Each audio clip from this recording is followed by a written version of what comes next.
No. And here we go. Of course you're going to do that. Exactly. We're right. here. Yeah. Dingus. Right on cue. That's We're on with Bobby C. And I am Slucifer, and this is Doomver here with me.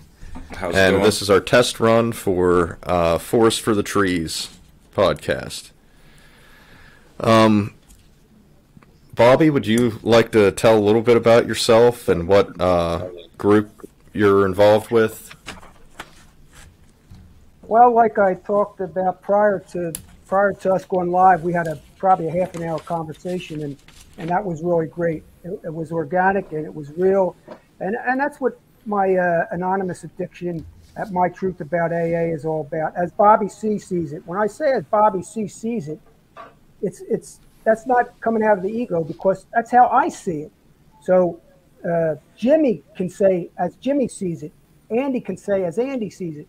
So my whole thing is everybody sees it the way they see it, but this is how Bobby C sees it, because I'm using my experience, at my time and experience, good, bad, and everything in between, to express some things that I found out over the 37 years in recovery. And what I do is My Truth About AA, it uncovers and discovers a lot of things, false myths about Alcoholics Anonymous. And I'll be discussing that in a lot of my other podcasts, but that's just a little bit about it. Anybody want to check me out on Facebook, Anonymous Addiction, or you can go on Twitter, Anonymous Addiction, or Anchor, Anonymous Addiction. So back to you guys. Yeah, I like the aspect of the no labels thing. I think that's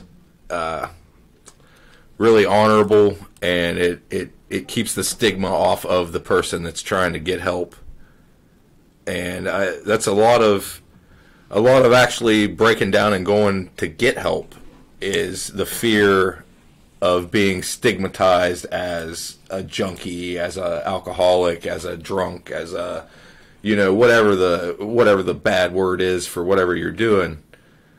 I think that's a definite positive aspect of what you're doing, is to not label these people and treat them like people, and don't add any more stigma than society already adds to their life and their struggle that they're going through.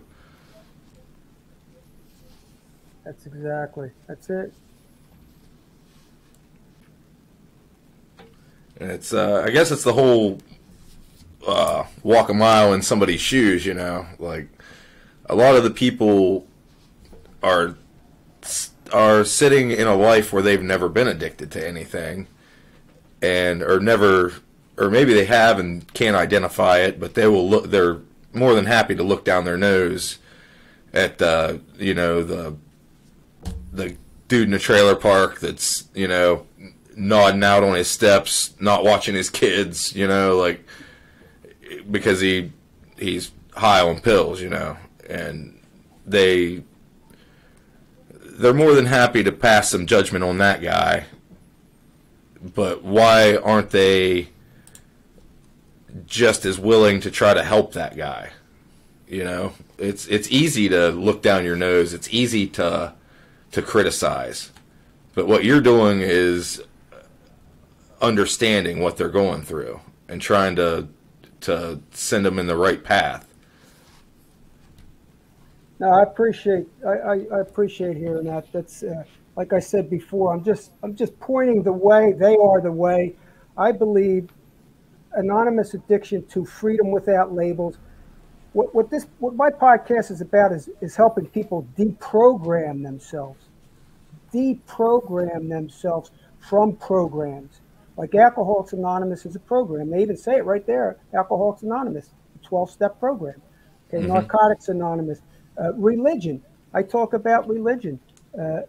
Deprogramming myself from religion. Okay. Slu, I think you even mentioned deprogramming ourselves from narcissistic behavior. Okay? Yeah, definitely. Right? So that's what I'm all about.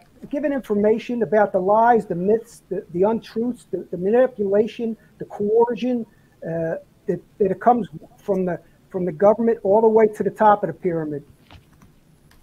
Yeah, like, well, we were discussing earlier about how whenever you go get your possession charge, you got pulled over in your buddy's car or whatever, they caught you with a doobie or a gram of coke or, whatever it was that you got busted with. Now they got their claws in you. So now they're going to take you down to the big house and they're going to question you. They're going to tell you all the shit they want to take away from you because of the little baggie of powder you got or the little bag of dried herbs that you got. They want to lock you in a cage for that. And they know you don't want to be locked in the cage for that. So they're going to take you down there and harass you and try to get you to tell them where you got that from. Now, you know as well as I do, if you got caught with that little bit of amount, you ain't sending them nowhere. You ain't getting Pablo Escobar from that, from this kid getting popped, But they act like they are. They act like you're the most important bust, that they've ever had. And they will lie to you and tell you, that, you're fucked. You're looking at, this many years or this many months or this, and you ain't looking at that. When you've been through the court system a couple times, that's the time they could give you. But usually you get some kind of leniency somewhere, unless you're a repeat offender. But they try to scare you into, and that's where the programs that you're talking about come into play, is that's part of your plea deal. Is, you agree to go to Crossroads drug counseling. Well, okay, now they sink them claws in a little deeper. Because now they've got you on your charge, and now they're holding that charge and that time over your head and telling you, you got to go down here to this place. And where I'm from, you got to pay those people. They don't just send you there and you go get some help. No, they send you there and you go pay those people, and you pay your court costs and your, all your fees, and then you go monthly to that counselor and pay them until they get to tell you themselves that you're good and you don't have to go there no more. So they can just keep you coming back. It's a money making deal. It's all about money. It's not about really helping the person. It's about a money making deal, and they're all in it together. And yeah. Once you connect the dots, follow the money, you can understand it all the way up to the top. It's all connected. Yeah. And a personal experience I had with it, like this was, I would have still been using it at the time, but the charge was me getting into a fight with another person. It's neither here nor there, but the dude, my ex-wife brought a dude to beat me up whenever I was taking my kid home for visitations, and I fought that dude, beat him up, and then ended up having to go to jail for it. So they sent me to that Crossroads program for anger management, they said. Right. And then during my little interview with the counselor, they asked me, well, what do you do if you get angry? Well, if I have weed, I'll go smoke a joint or something and I'll calm down. And they jumped on that immediately. And okay, now I'm an addict to them. I'm a marijuana addict. And then, no, I smoked a joint because you asked me what I did when I got furious. And I said, if I have a joint, I smoke it. Well, they turned that around to, I have a drug problem now. Now they lump me in with everybody else. And they take me, as, whatever. So now I'm in there for... And luckily I used their own logic against them and got out of it. But I said, I'm here for anger management. I'm not here for marijuana use, So I'm a grown ass man. If I decide I want to smoke a joint when I leave here, I'm gonna. So, I'm here for anger management. So I cornered them on that, and I don't know if they just weren't able to or didn't want to fuck with it that bad, but I ended up doing my little stint with the anger management counselor and got out of it. But they really, really tried to jump on me for something that I freely admitted to them. which then makes me not want to admit anything to them anymore. You know, it makes me not want to be truthful to my counselor or my therapist or whatever. Exactly. It's all through fear, guilt, shame, stigma, and threats. You know, it's all about money. It's all. Now, I'm not saying these things can't be a catalyst to help people, because I'm sure that incident, because remember I talked about cause and effect. I don't know if I just said it, but we talked about it before. Everything is cause and effect. So cause and effect and the consequences. So you had some cause and effect. First of all, you were probably defending yourself, which you were a defendant of your own body. He was doing bodily harm to you. So you were defending and my young child was right there, within arm's reach. I was scared. Right. Any true anarchist would say you were defending yourself, so there's no problem with that. But society doesn't see that. They call it anger. See, they don't understand that anger could be passion and love too. You know, right? Anger is passionate. You can be passionate about things and be angry. They look at only anger as a threat because they're afraid of our anger. That's the truth. They're afraid of our anger. Oh yeah, that's everybody. They like to do the black and white thinking that, okay, you were rageful, you were angry, you were violent, you know, you did this thing, so you have to go get locked away where the violent people go, or you know, like there's no gray areas. It's this or that. In mental health, there's rage attacks. That's related pretty. It's related with PTSD, usually with trauma and things, and it's basically how there's panic attacks and then there's rage attacks. But that wording would be labeled better as despair or something, as far as how it. Yeah, it's that rage is something that's very accusatory in its label, like you were talking about labels being that way. Yes. No, mental health. No, mental health is big. You know, I believe in a holistic approach through mental health. I believe in people have choices. Some people, I can't understand mental health. Like somebody I know that's close to me is suffering from some paranoid schizophrenia right now, and it probably has to do with possibly him being diagnosed with stage 4 cancer. So tell me that's not traumatic. Okay, so that could be some of the what is it? How do you say it? PTSD. PTSD. You know, I know somebody else is close to me that's seen a very traumatic thing happen to her husband right in front of her, and she's starting to have panic attacks. So, you know, people think that this doesn't happen to people all the time. You know, it happens all the time to all people all around the world. Mental health is a big deal. It's real. You know, and I can't be the one to judge and say, "Oh, don't you take medication? It's not right for you." Unless I was in the person's shoes, you know, in their mind, understanding what that torture is, I can't make any judgment on that. Yeah, I've been prescribed medication. I weaned myself off of it because I didn't like some of the effects I was having with it, but. Whenever, like, I went to the VA, so their immediate response was to throw some pills at me, and, you know, hopefully that would do it. But, like, the side effects of the pills were, this isn't it's not a scientific term, but they call it brain zaps. And it would be like this shiver that would go through my brain, and it would throw off my balance, and it wasn't good. And like this would happen if I didn't have enough of that particular pill in my bloodstream or whatever. Like I would start having those effects. And sudden serotonin drops, I think. I was working on a roof and shit, you know. Like I can't have that shit happening while I'm on a roof.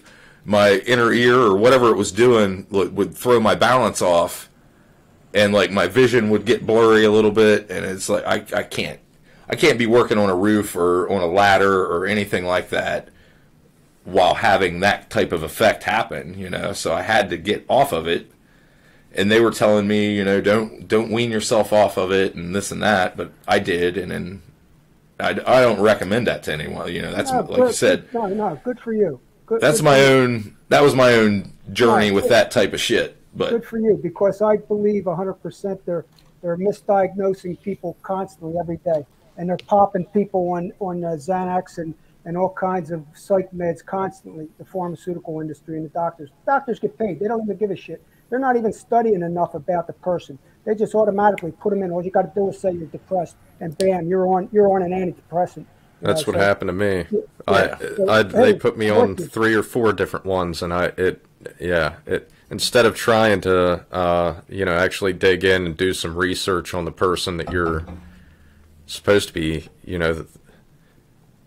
trying to help, like. Yeah, it sounds corny, but like honestly, man, talking to somebody that knows the right questions to ask you and to address the issues that you're having, sometimes that's all you need is for somebody to ask you the right questions, for you to dig into somebody, because once you'll elaborate on the questions yourself, just like we're talking right now, it'll trigger some memory in your mind, and you'll tell a story, you'll tell what happened, and if that person is trained properly, they can tell what's wrong with you and how to talk to you and try to get you in a healthier state of mind.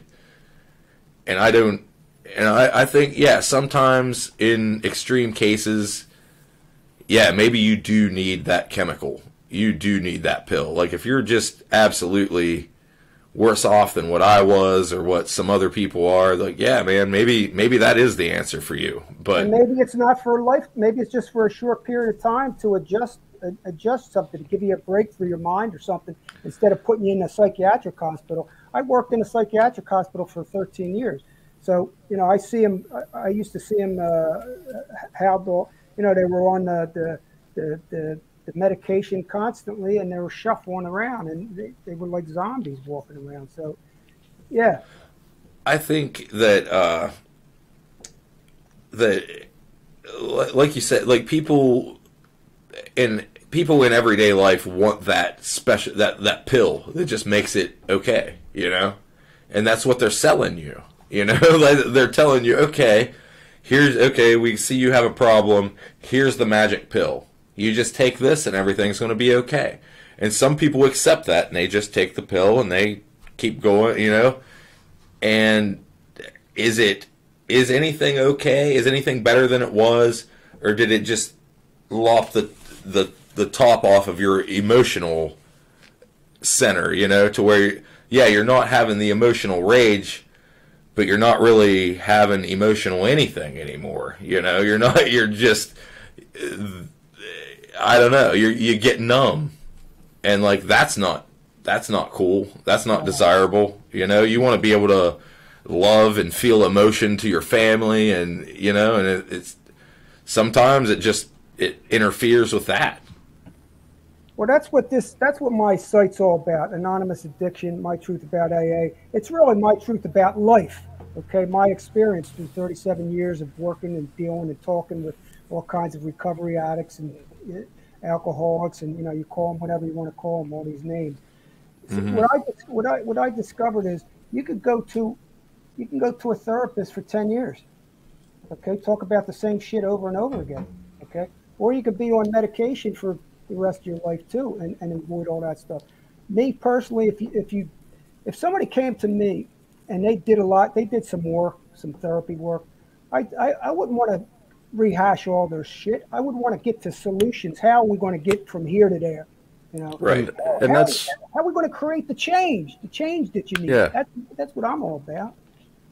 That's the thing. Like, if you aren't going to help yourself, the same way with addiction, I guess, if you don't try to help yourself, then you've got to make that change, And so a good therapist actually is just there to guide you and give you the right tools, to make that change. But you have to do that.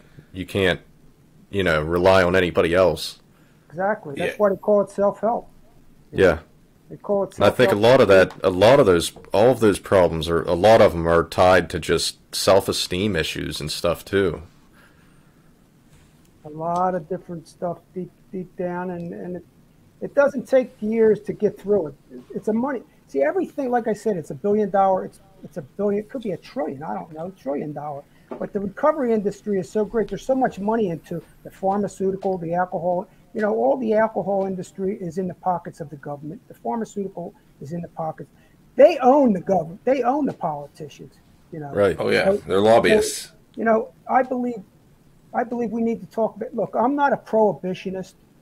I'm not anti-alcohol. I'm not anti you smoking dope, you getting some wahasa, you're doing a little bit of LSD. Do whatever you want to do. I'm not anti anything, but I'm anti-corrupt corporation.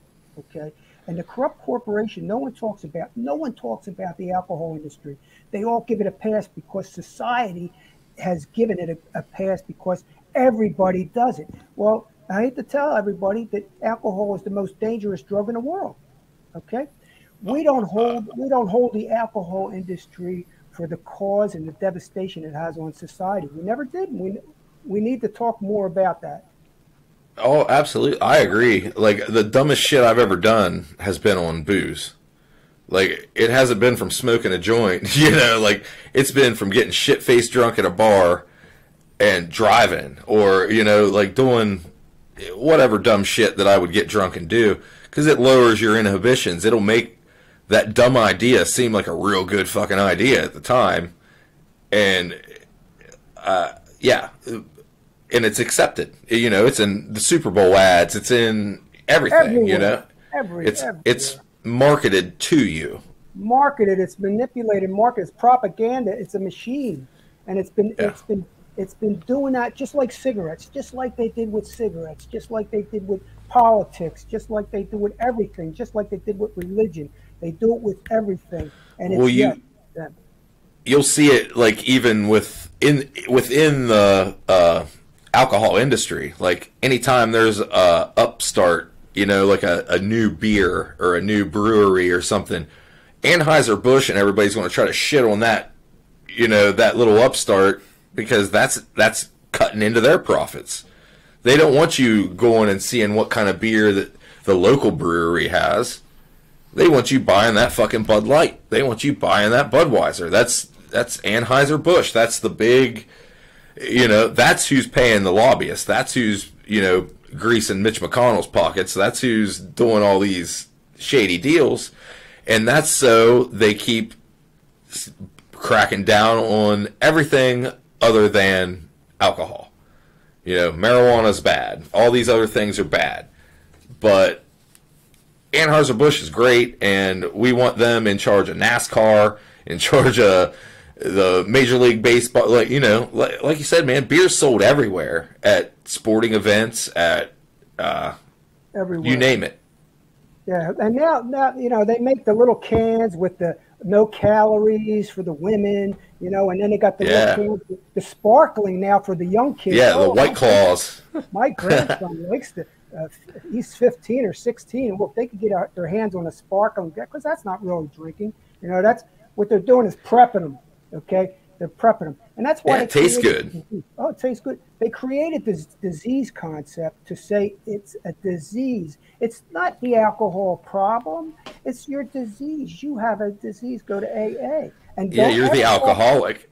You're the alcoholic. And don't ever talk about the alcohol industry because they have 12 steps and 12 traditions and 12 concepts. If you knew the pyramid like I do, you would know how they control the silence. They silence the members.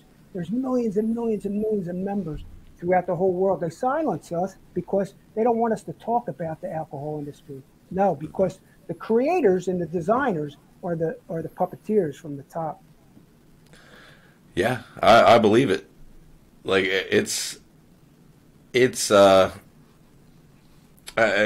like how Amazon's taken over. You know, it's all this the big corporations keep the little guys down, and they will do whatever it takes. If their product's causing cancer, they will shell out millions and millions of dollars to put out propaganda that says this is the most anti-cancer thing in the world, and you can't get cancer from this shit. And just like Johnson & Johnson baby powder or whatever, they came out and said, oh, hey, turns out this shit was giving you cancer. I really don't know why they haven't joined forces with the faith healers yet, you know, now that I'm thinking about all this. Like, they could profit so much more if they do that. Right, you know. Hey, yeah. I hate to give them any ideas, but it's like, why is that one accepted? Is it just time? You know, is it just time and tradition that alcohol is accepted as, you know, that's just good old boys having fun. That's just, you know, that's just a good time on a Saturday nights, going out and getting shit-faced drunk and, you know, making bad choices, you know. And look, they buy the scientists to make research evidence to say it's good. It doesn't cause this, you know. It's a known fact that alcohol causes cancer. I mean, it's in fact, a glass of wine's good for your heart. You know, they'll tell you that shit. So, like I said, well, I'm not anti-alcohol or prohibitionist. Just take an either or you. Yeah, I'm not either. No, I'm drinking right now. You know, like. Cool. But it's like you said, whenever it starts controlling what you do, and it starts messing up your life and messing up your relationships, you know, that you got a problem no matter what it is. If it's coffee that's fucking up your relationship, you got a goddamn coffee problem, you know? Like, you need, it's, whatever it is, you got to figure it out. As the person's always got to be the one that pulls the trigger on whatever decision it is that you're making, whether it's to drink or to get help or to whatever. It's on the person. So, yep. So somebody's sitting there drinking a beer. We're not talking about people to drink. We're not talking about people. See, corporations are different than people. They're not entities. They're not human entities. Corporations are these massive control mechanisms. So I'm not talking about people. You know, people will take, oh, you're against drinking. I drink a couple beers. Big shit. I ain't worried about that. That don't bother me one bit. Talk about marijuana. Cheech and Chong had it right in the beginning. When Cheech and Chong said we should just smoke it and legalize it, don't legalize it, don't do nothing. Just grow it. It's free. It's organic. Plant the shit. Pass it out. You want to grow some better stuff, then learn how to do it. But as soon as the government got involved, you wait. Marijuana is going to be legal everywhere, and the government's going to control everything about it. That's the only thing stopping it right now. Is they haven't quite figured out how to get their tentacles into all of it. Oh yeah, in some states they have already. Yeah. They were trying to in Ohio. They were trying to get. California's huge into that stuff. You know. Well, honestly, man, I attribute marijuana a lot to me getting off of opiates and the harder drugs. Like, I always liked marijuana, but for some reason, like, I was always trying to get that. I was chasing that bigger, better high for some reason, and it ended up getting me in trouble.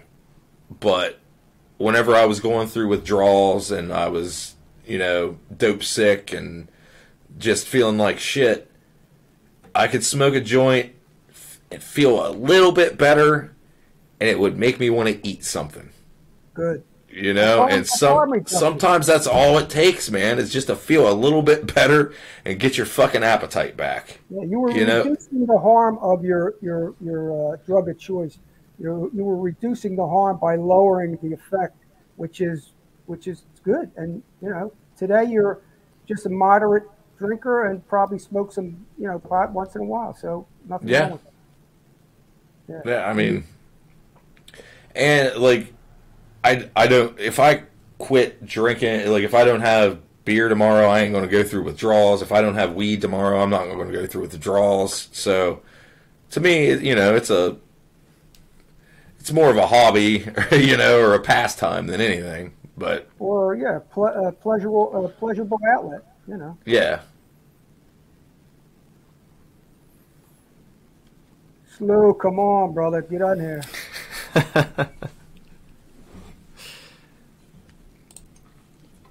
Well, I got to take a piss, so you're going to have to say something. All right. Yeah, he's got a lot of stuff inside of him, man. It's in his head. Yeah, he's writing it down, hopefully. I think that's what he's doing. So you're for marijuana legalization, are you for like all drugs being legalized? You know what? I don't get into talking about that stuff. All No. I know is because the government's going to take control of shit and control it anyhow, no matter what. And I believe in delegalizing. I mean, criminalizing. You're talking about decriminalizing it. Decriminalizing, yes. Yeah, I think. Yeah. Yeah. Why Okay. not? Definitely, right? Yeah. What do you So think? do you?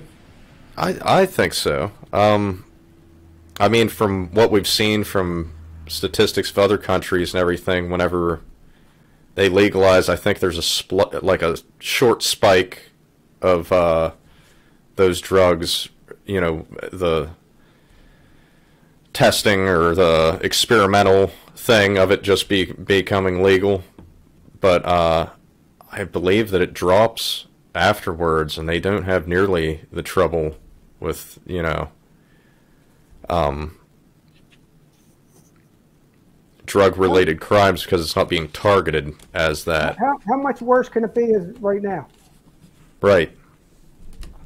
And that's something that amazes me too, that we labeled, like, Mexico. A lot of the people are pissed at Mexicans for coming over the borders and coming into the United States and all this, and they're bringing drugs and they're doing this and that, and it's like, well, the cartel is bringing in drugs, right?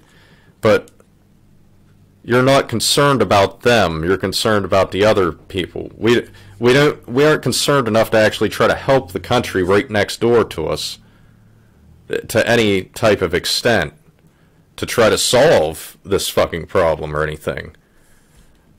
But we care enough to look down on them. Well, I go a little deeper. I blame the Mexican government for its own bullshit that's going on in their country. You know, they're so separated. They're rich and poor. They don't have no middle. No, I corrupt. agree. They're so corrupt, it's pathetic. So government in itself is a corruption. It's corrupt. All governments are corrupt. Who would think today, in today's age, we'd still have king and queen and dictators and all this other bullshit, all these corrupt Right. governments? You know, so I'm anti-government, anti-religion. Me too.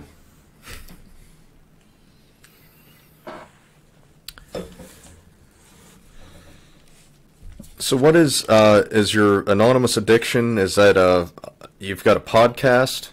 Is that on YouTube or is that on? Well, we're doing one right now. Well, yeah. It's going to be on YouTube, and I'm going to be sending it out. So Okay. I'm doing one right now. This is it. All right. What Cool. we're doing right now is it. Nice. We don't have to look in the future for anything. It's happening right this moment. Right. Okay. Oh, I think this platform is going to be. This is the new radio. You know, like this is the. They can't control this yet. You know, they can't stop me and you from talking about the bullshit they do. And hopefully they never can, and that will keep it. It'll keep it all honest. But yeah, I think this platform's the way to go. I think like regular radio stations on your car radio, that shit's dying. You know, that shit's going to be obsolete. It already is. It's just there's too many rich people that own that particular stock or, you know, whatever it is. iHeartRadio or, you know, whatever bullshit it is. Yeah, you get Howard Stern, you know, and you got to pay to listen to his bullshit when we can say the same thing right here. Right. We could be just as crazy as Howard Stern if we want to. Yeah, man. And like, if you're just being crazy for crazy's sake, Right. you know, what are you doing? You know, Right. you know, at a certain point, yeah, Entertainment. at a certain point, the only thing Howard Stern was doing was pushing the envelope. Now Howard Stern's an old man. You know, he's doing his. It's kind of tame now compared to what everybody used to think it was. But it's still, man, that paved the way for this shit right here. You know. Yeah, how about George Carlin? Oh yeah, George Carlin was awesome. George Carlin still, his tape. That guy was ahead of his times, man. There's so many people who were ahead of their times. He was one of the last ones that actually went to jail for profanity. Like, actually went and did time for saying, like, fuck in public or what, like, whatever it was. Lenny that Bruce was paving the way for him before that Lenny, even. He was before that, and then Carl, he was first, Lenny Bruce. Yeah. Yeah, but fuck Richard Pryor. Yeah. Oh shit, yeah. Yeah, Richard Pryor is one of the fucking best. Oh wow. Like, every other word was fuck with him too. So. Oh yeah. Well, here's another thing, man. Like me and him was brought up racist. Me and him was brought up to not like black people just because they were black. Like we were. I hear you. I'm from the East. Remember Jersey. Right. I know Boston gets that way, but I don't know much about Jersey. I swam on the Jersey Shore before, but. Yeah, no, I hear what you're saying. So continue on that. Yeah. That was part of what I think eventually made me not racist was being able to laugh at that black dude saying funny shit. Like funny's funny. It doesn't matter who the fuck's saying it. It doesn't matter what that guy's skin color is. If he said something and it made me laugh, that's funny.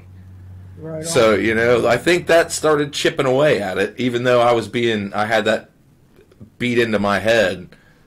I mean, fuck, man.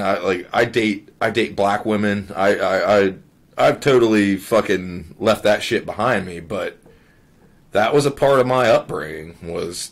I think every time that there's oppression in history and everything, that there's some form of art that's able to help kind of bridge the gaps or help connect people in a different way, or even be able to say things in a way that aren't perceived by the other. Like Shakespeare had done it in his writings and stuff. Well, if you can consider it his writings, I guess there's a lot of controversy on that now.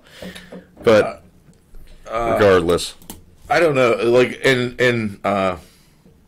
like Richard Pryor didn't single-handedly make me not a racist.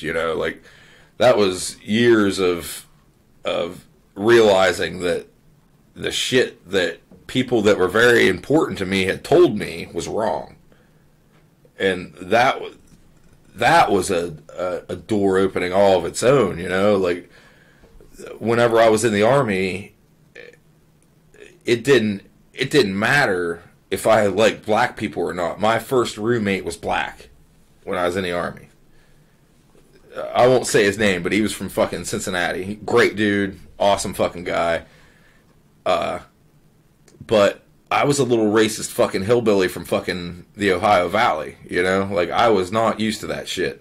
And then I was overseas in a room with this dude, And turns out he's a fucking human, just like me, And it went, all that shit that I'd been brought up thinking was wrong. And it was right there sitting in front of me. Like our rooms are so small. There wasn't no walls, man. Me and him slept right beside each other. Like, all my bullshit was right there staring me in the face, and it was wrong. And, that my military experience was worth every ounce of suffering I went through just to unfuck my brain when it came to racism. I was a racist fuck going in, and I was the furthest thing from a racist fuck coming out. So, like, that... Yeah, that's a cool... I had to use that instead of deprogramming ourselves from society's indoctrination. I'll just have to start saying we got unfucked. Yeah. I mean, dude, the only person that can unfuck theirself is theirself. Like, at a certain point, you got to pull the trigger. You're the one. Right on. And it's like people kind of, and I'm guilty of it sometimes too. You live your life like you're in a movie. Like it's all scripted and you're kind of watching it from the outside. But like, no, man, you can step in there and you can change that shit. Just because you were raised this way, you know, you can change it, and it ain't going to shit on your parents. It ain't going to shit on your grandparents because they were racist. They didn't fucking know no better. They didn't know any better. I don't think for a second my parents or grandparents taught me racist shit because they thought it was bad. Right. They thought that was the way to do things. They were passing on the programming that they got programmed with, like a computer virus. Right. They were just passing it on. It didn't hurt them any, so they just, here you go. Here's another thing. Black people were bad, you know. And it's like, well, no, they're not. Turns out they're pretty cool, and they're just people. And the whole fucking idea of races blows my fucking mind. We're all humans. There's a human race, and there's a spectrum of colors that we are, but that's it. You know, there's this end of white and this end of brown, but we're all in between there somewhere. Yeah. You know, we should let's talk more about your nature excursions, the nature hikes that you want to get involved in. I think that's a biggie. That's, you know what? That's needed. You know, I love nature. Like I told you about before, I believe in natural law. Natural law is, you know, Mother Earth and the skies and the universe and the sun and all that other stuff. I love nature. Yeah, man, it's endless. Yeah, what do you guys want to get into? Some survival nature hikes in Appalachian? That's where it's at. That's gorgeous, man. The fall and the spring, and I mean. Oh yeah, everything, man. You're in a beautiful country right there, mountains and everything. Honestly, man, tomorrow we're going to go film. We're going to build a shelter, you know, out of just shit laying around. You know, we're going to build a survival shelter tomorrow and film it, and try to be as educational as we can, as far as being able to teach somebody else how to do it. But yeah, man, like I want, like, once all this COVID stuff, you know, fingers crossed, it will it'll pass eventually. I want to organize groups, you know, not necessarily any particular group, just groups of us, like you, me, us, all of us, go hit a trail somewhere and practice. Like, I like different ways of making a fire is something I'm into. Like, I can take a piece of a flint, a stone, and a piece of steel, and I can make a fire with it. You know, I can make a bow out of a stick, and I can make a bow drill, and I can make fire out of sticks. You know, like, that's one of my things that I like doing, because fire is very important in a survival situation. You know, like, maintaining your core body temperature and shit like that is key to you not dying. So if you know how to make a fire if you can make a bow drill out of your shoelaces and a couple sticks, and you can get a fire going, well, fuck, half your battle's won there, man. You can sleep right beside that fire. You know, you ain't got to build a shelter. You curl up right by that motherfucker. You know, keep yourself warm till you can hike out in the morning, or, you know, whatever. But, like, I think that's an important skill. You build that fire, you can boil water. Now you got drinkable water. You know, you can, you know, it'll keep animals away.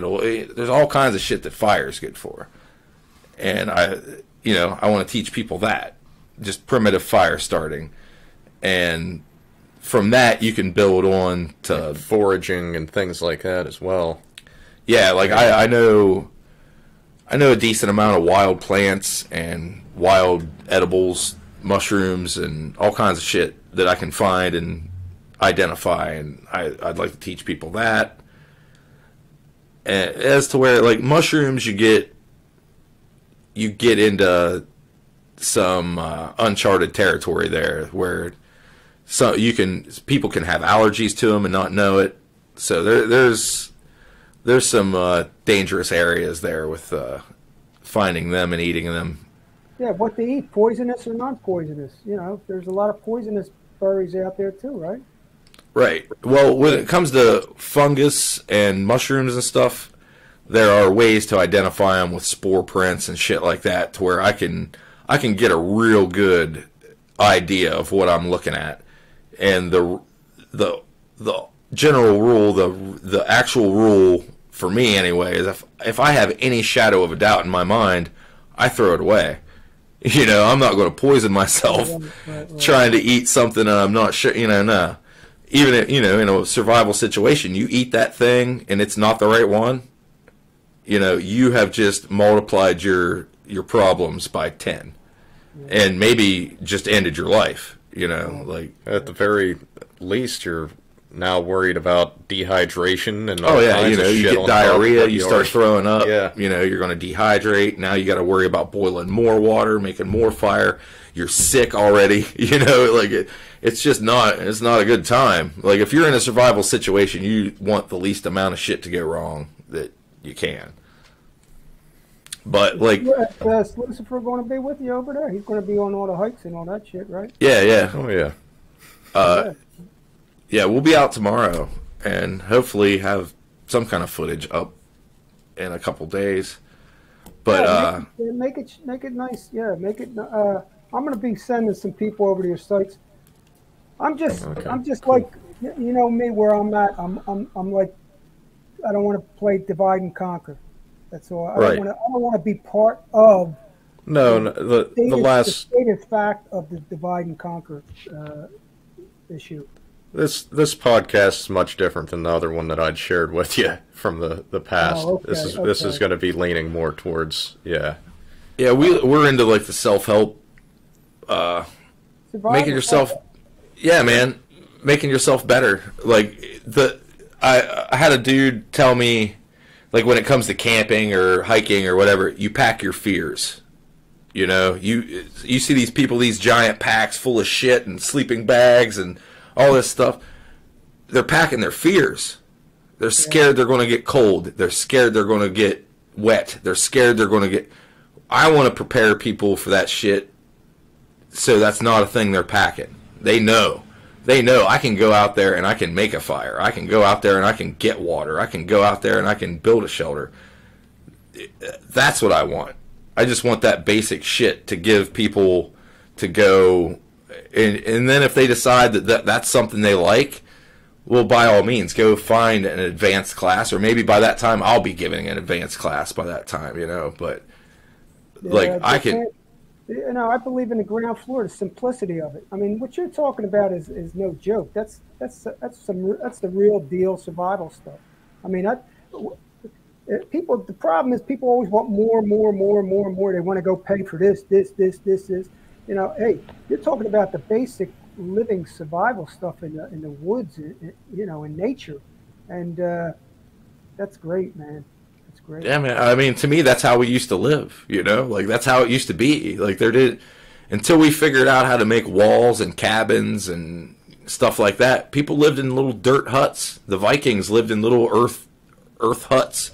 Like, stuff like that's impressive. Those were hard people. They lived through winters like that. It wasn't just some camping trip. Those people lived their lives that way.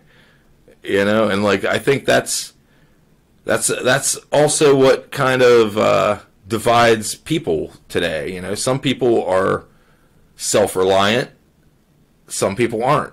I would like to give people that self-reliance, at least when they're out on a hiking trail. The taste of it, at least. The taste of it, right? Yeah. Because guess what? The psychopaths, who knows what the world's going to be like. It could change like that, and we all have to understand survival skills.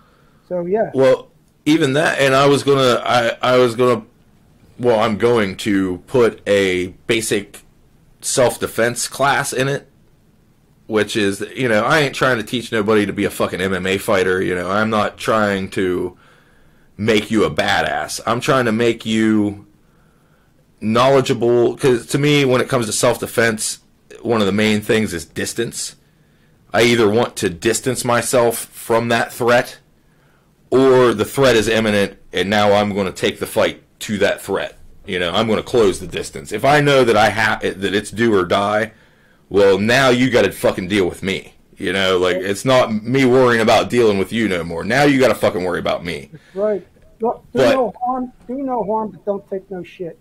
That's right. We don't harm people, but if somebody's coming to harm me, you better do some shit. We better. That's right. Do some shit. Yeah, I'm fighting to make sure I get to go home.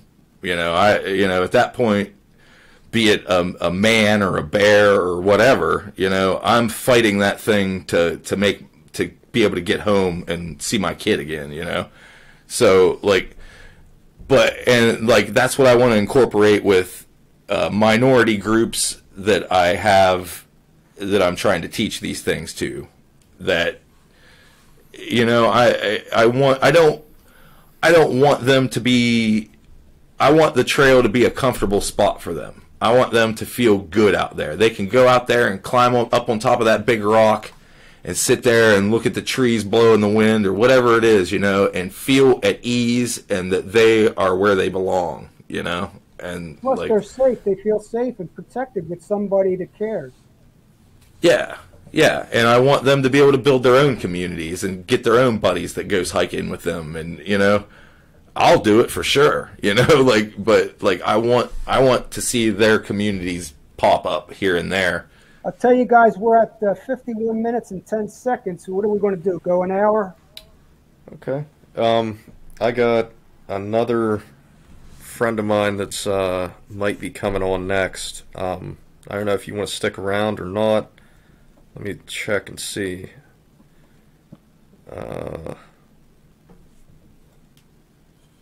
Ask him what he's going by too.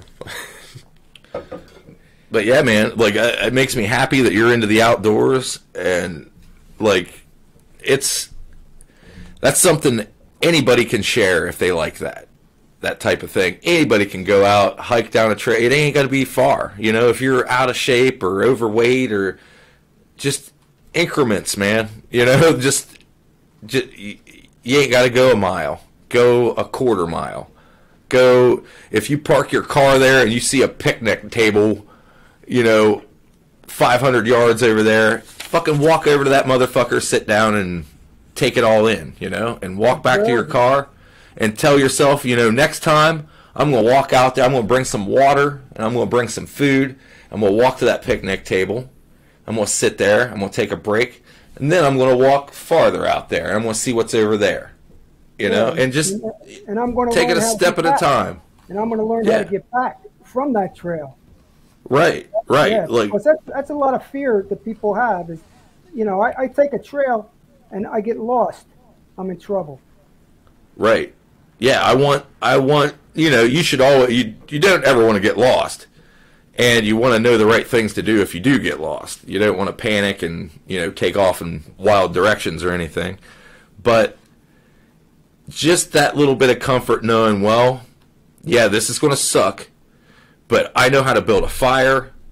I've got a water source. I've brought some water with me or whatever. As long as you've prepared yourself for the worst, you know, I think you'll be all right.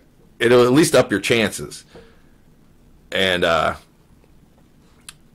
you know, like, there's just basic shit. Like, fun. It's going to be fun too. Exciting, fun. Oh yeah. You don't want to doom and gloom it to death. You know, you don't want to worry too much. And there's always going to be state parks and, you know, nice, well-established trails that, you know, they get manicured.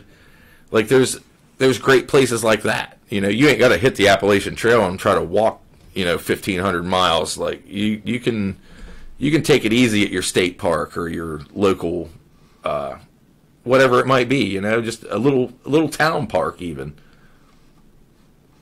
No, I'm with you. I like nature. My granddaughters, I'll give a shout out to Ariana up there. She's in Eureka right now. Eugene, Oregon. She was in Trinidad. She was doing all the redwood areas, and she's into nature. And, you know, shout out to her and the rest of my grandchildren. I got 5 grandchildren, and I've been married with the same woman. October 9th, it'll be 50 years. So that's awesome, man. I've been around a while, and But I'm gonna probably sign off with you guys because. Okay. Yeah, we got Black Atheist Rants coming in next. Hey, let me catch him on the next. There he is, right there. Yeah, Yeah, there he is. right there. All right, Hey, Bar, how's it going? I'm gonna spend 5 minutes with him. 10 minutes. All right. How you doing, man? Hey, What's up, dude? Much. We've been talking to Bobby C. He's got a group called Anonymous Addiction, and we've been talking a little bit about more progressive ways of dealing with addiction and things of that nature. Is that a fair description? Yeah. A little sloppy, but Yeah, No, that's cool. So Okay. what did I miss? What did you say? Oh, you missed so much, man. You're like, oh yeah, dude. how in the hell are you going to be able to survive now? You missed the whole damn podcast.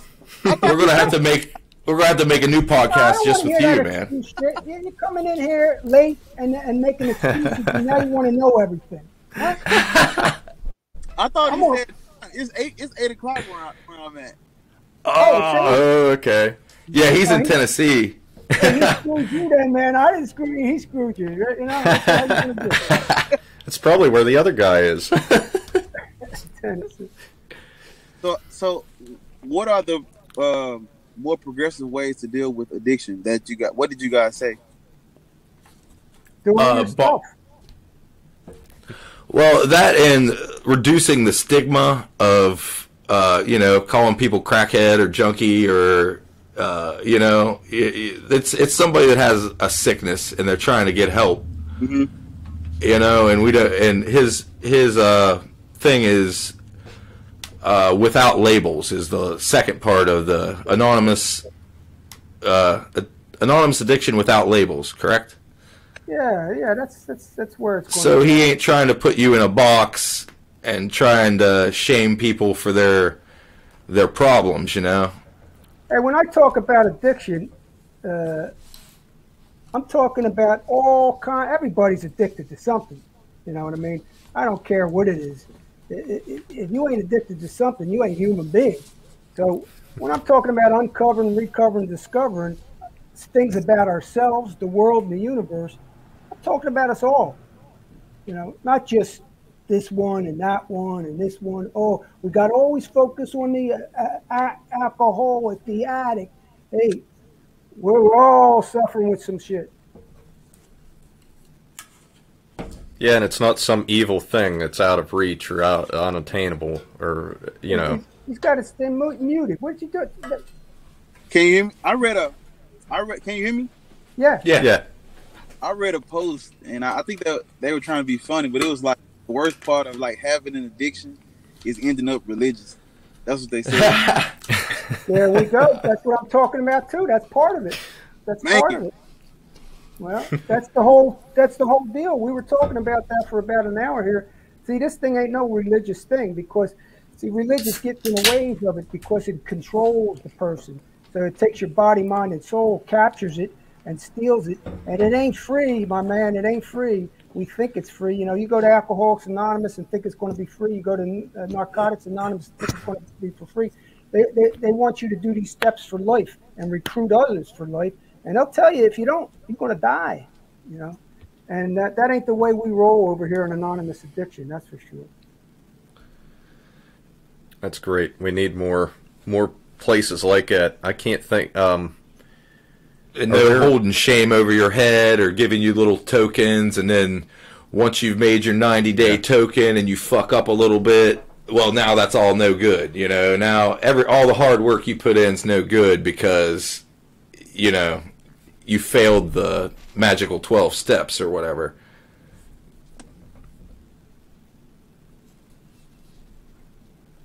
But yeah, you know, I don't know. How about you, Bar? Have you dealt with? Have you had to deal with addiction, or people would have, or? Me personally, I've never had to deal. Well, I was a little bit of a drinker when I was in college, but it wasn't really an addiction. It was like, I saw everybody else doing it, so I wanted to do it. But I have a lot of people in the neighborhood that I grew up with, and a lot of my relatives, they were, I guess, quote unquote, crackheads or what you would call it. And it's like, everybody don't have resources and other people that's reaching out to them to help them. A lot of people in the community that I grew up with, they just stay that way for life. You know what I'm saying? And that's what the post was saying. Most people, the only way they get off of that addiction is to find them a local church or something, right? And it's like, that's sad, man. Is that all? It's like we don't have enough resources to where that's the only way people can get off drugs. Like, we don't have any local, and that's what I was saying in one of my videos. There are more churches in the area than anything else. We don't have no rehab centers and no type of, you see what I'm saying? Like, we don't have that. It's either in a gas station, a church, and I'm like, what? Like, the churches, okay, they get you off drugs, and they get you on another addiction. And church ain't free. You paying that 10% every Sunday. So it's like, it's like they got you off the drugs just so they can fill their pockets. In my opinion, that's how I look. Well, they're replacing that. They're shaming you at the same time, right? Because you were that bad sinner. You were making the baby Jesus mad. Have you ever? Okay, I know this not just me, but have you ever felt like when the pastor was talking, it's as if he was talking directly to you, and it's like, did he come up with this for me? It's like, drug addicts and drug dealers in your neighborhood. So when you making your sermon, it's like you including that in to make them feel even more guilt. Well, dude, not only that, but my mom and my grandma, they would have went and told the fucking pastor on me. And then, and then he would have said that shit, and it would have been like some profound fucking thing, but they already tipped him off, like. And that's you assuming that God is speaking to you through him, but no, somebody snitched. Somebody told him, man. Because I used to get butterflies and goosebumps when the pastor you talk about like masturbation and lust and well, that's natural shit, man. He knows every teenage boy out there is doing that shit. And it's like they or at least 9 out of 10. He's gonna get somebody. And it's like it's like they shaming us and trying to lure us in at the same time to make us feel good and come down. I'm reading a book now called Sex and God. It's by Dr. Daryl Ray, and he talks about the connection of those things. He's a sexual psychologist, I believe, and he talks in depth on all of those, this very thing that we're talking about now. And it's amazing some of the things you don't necessarily think about when you're younger, when you're teenager or whatever. And growing up in that type of setting, it just gets normalized. And then later on realizing, it's probably not right to just be shamed and guilted for masturbating all the time and stuff, Well, for natural hormones, man. Right. Like, that's what, you show me a 15-year-old boy that ain't fucking jerking off, come on. Like that shit's happening. Maybe he's got a real good hiding spot, but it's happening. Yeah, man. But it's like, how do we? And another thing I just thought about is like, when you go to the church, you know what I'm saying? You'll find Christ, and you'll get off drugs. But like, okay, are they gonna help you with a place to stay? Are they gonna give you, like? Are any of the church doors, are any of the rooms open to like the homeless? Because most people in my community that are drug addicts are like on the corner. They're like streetwalkers, right? They don't have a place to stay. So So you lure them into your church, and they get off the drugs. But when they go back out, it's inevitable they're gonna get back on drugs because they don't have enough money coming in. They don't have nowhere to stay. Like, are you gonna just get them off drugs and give them your Bible? Or are you gonna do the extra stuff too? Like giving them, open doors to the homeless, food, providing food daily. Because a lot of money is going into the church. So it's like, are they gonna use more of the money to like help, or are they just trying to say, well, we led somebody to Christ and Well, a lot of them folks need friends, man. They just need a good friend to help them, and those people ain't going to be that. Well, they keep a constant circle of the same shit that makes people want to fucking drink. being put into helping people try to not drink. It doesn't make any fucking sense. Well, it's like once you get them a little bit of help, but you don't give them a place to stay. You don't give them nothing else. That despair kicks in. That despair kicks in. Now they want to go drink again, or now they want to go use whatever that substance was that was getting them by before. And it's just a cycle that they'll get into. Then they'll go use.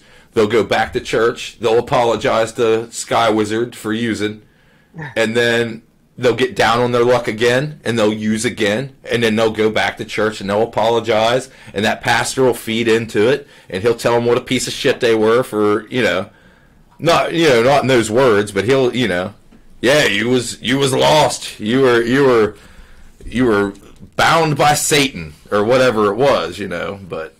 It's like they want you to come pay your tithes and offering, and then the rest of your problems talk to God in the parking lot. Oh yeah. Well, that was like me and him, man. My grandfather recently passed away, and I live in my grandfather and grandmother's old house, and I found a receipt from what my grandma used to tithe to the church. And back in 1982, my grandmother was given like $1,500 like every 2 months. Damn. And that's a lot of fucking money. Like to today, like I don't even know what inflation would have brought that to. But in 1982, to be given that much money, and she didn't work, she took care of me and him. My grandpa worked in a coal mine, and busted his ass, and she was spending his money to that fucking church. Then my grandpa, on his deathbed, told him that he never believed in any of that shit. My grandpa was an atheist, and we never fucking knew it. Never told me any of that. I thought he did. No. I thought you said he told you that. All that money. You said he... Well, okay. I lied. Okay, Doover is making some shit up now. He is now. All right, fuck your ass. I've had one too many of these, and now I'm fucking making false memories up. No, man. Hey, just for the viewers, we got West Virginia, we got Tennessee, we got California, and three of us are hooking up here, and this is the connection. This is how it connects. Two or more gather. This is, they talk about two or more gathering. This is it. This is what two or more gathering means. It's a connectiveness. It's not a biblical thing. It's not a church thing. It's not a religious thing. It's just a natural thing. It's a natural thing, It's actually natural law for us to hook up and talk like this. No, but it's like we don't have what they have. They have a place that's built up from the ground for with no taxes paid on it. That all of them can just they can just bomb rush and go in and talk about their problems together. They have more of a sense of community. It's like me. I'm the only atheist in the area where I live for wow, you can't find one. No, you're not. They're just afraid to say they are. But you might as well say they don't exist then, because they might not even know what that word means, man. Like I didn't know I was an atheist. Like I was in the Army. I was close to you, man. I was in Fort Campbell, Kentucky. And, I didn't know. I knew I didn't believe in God, but I didn't know to call it an atheist. I just knew I didn't believe that shit, and I thought I was the only one. I thought I was the only one until I came home, and, this was in, early 2000, and I found the atheist experience on the internet. And, that was way back in the day, and I was like, whoa, that's what I am. We were taught if you're an atheist, you were evil and you were, devil worshiper and all that shit. Exactly. That's what I was just about to say. A lot of people, when they hear the word atheist, it just rolled off the tongue nasty. Like it just sounds. Oh yeah. It sounds like something that you would. What is an atheist? Like, ugh, is that's some type of garbage? It sounds like some evil satanic shit.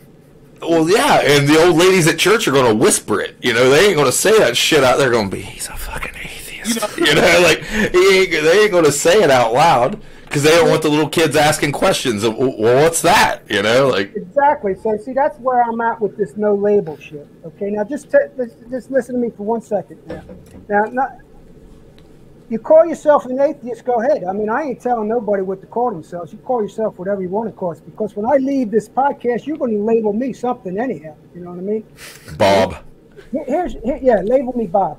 Here's the deal, though. The atheists, right? They don't like logical, rational, critical thinkers, free thinkers. So call me that. You know. Yeah. That's what I am. I'm a well, atheism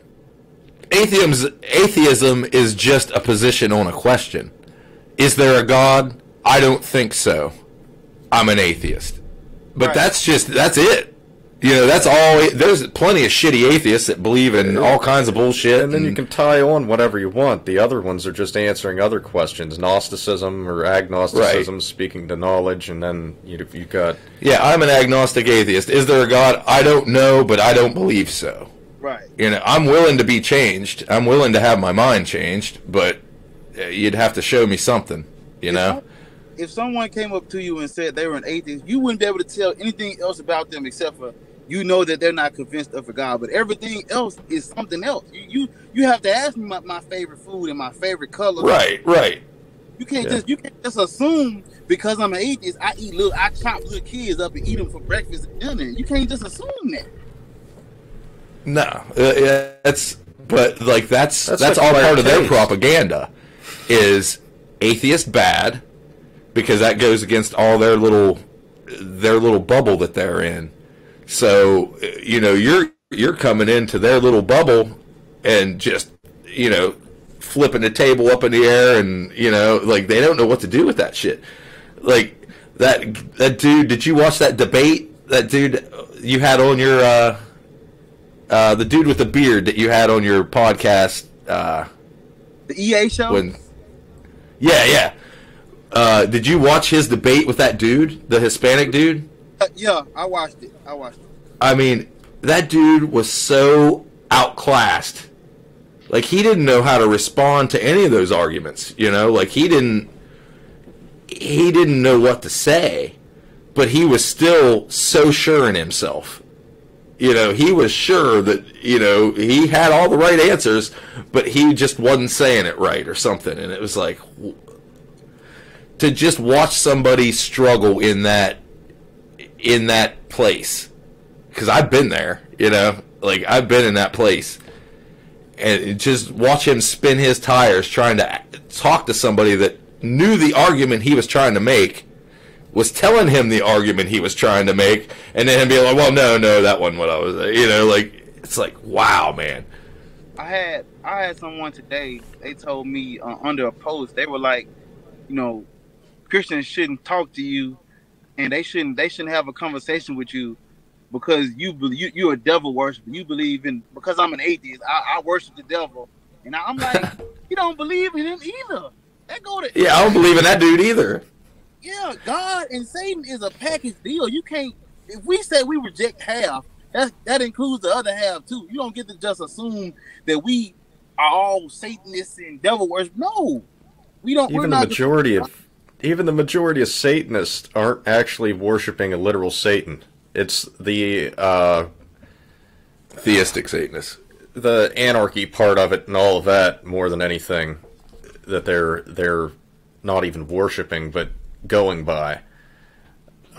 The Church of Satan had the good thing of if a church tried to put the Ten Commandments monument in front of a school or something, Church of Satan would come around and be like, "Oh yeah, that's awesome. We want to put our goat demon statue, TST's doing that on your property too, because we're allowed to have religious stuff. So, well, here's our religious stuff."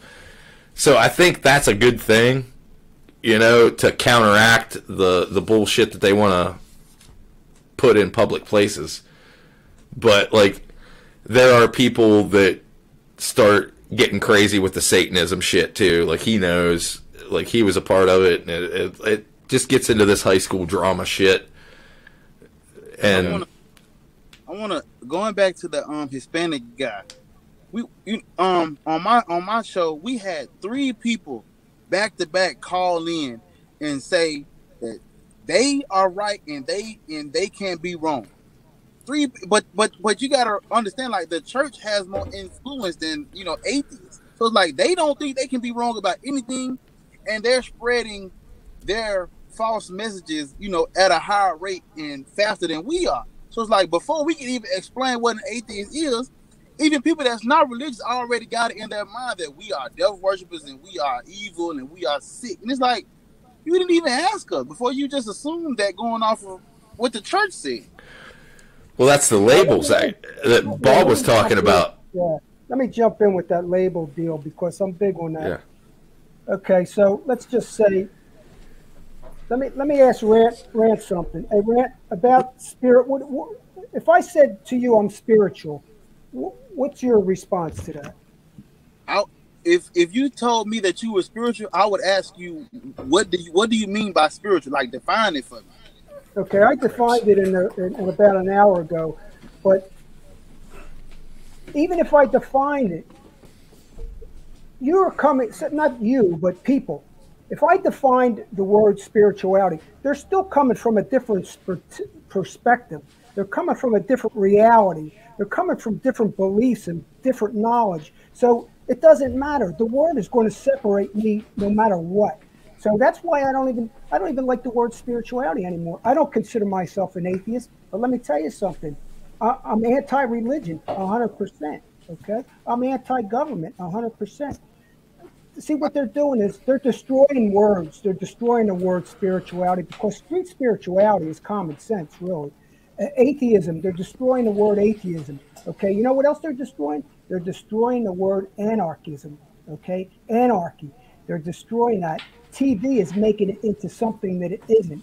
Okay, anarchy is not what people think it is. Atheism isn't what people think it is, and neither is spirituality. Religion hijacks spirituality. They keep on hijacking it. New Age hijacks spirituality.